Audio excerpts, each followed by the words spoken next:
Last week, I bought this mystery pack of photos at auction. I'm gonna try to locate some of the people and places in these photos. Today, we need to figure out the basic information of these photos, like a year or location. And looking at these shots, it appears we've got a pretty obvious pattern forming. We've got these beautiful US post office shots, where if we zoom in, we can see that this is the terminal in Scranton. Next, we've got these photos of a car crash, where we can see the sticker in the window says Pennsylvania. The tow truck in this photo says Scranton 24-hour service right here on the side door.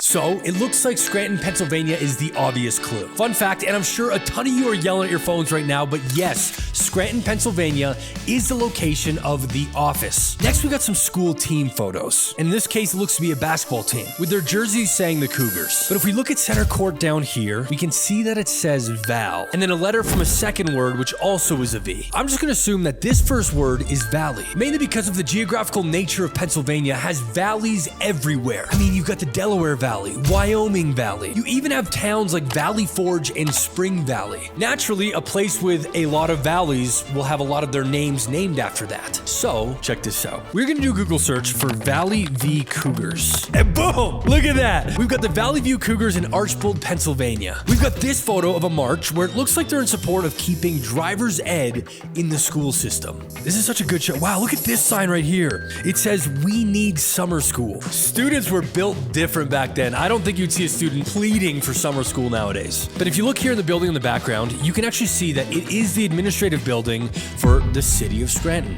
And look at this one. Invaderettes of West Scranton High. Look at these outfits. Honestly, I feel like schools don't have the same school spirit that they used to. The involvement and like the costumes are just, it's great. Next, we've got this photo of a protest to what appears to be lowering the cost of living in Scranton. This sign right here says Scranton's cost of living second highest in the nation. I love this one right here. This is an interesting one. Talking about the increase of the cost of sugar. Whenever I talk about framing in photos, this is a perfect example of what I mean. It's well framed, it's in focus. It's just, you could tell that the person knew what they were doing with the camera. Next, we've got these shots of a man wearing a button that says Pete Flaherty for senator. And looking him up, oh, this was actually the mayor of Pittsburgh in the 70s. Well, that's cool. These are some cool shots. So look, it is very clear that these photos were taken in Scranton, Pennsylvania, or the surrounding area. Now that we've essentially dialed it in from anywhere to Scranton, Pennsylvania, come back tomorrow where we're gonna dial in a year. None of these film strips have a year. There's no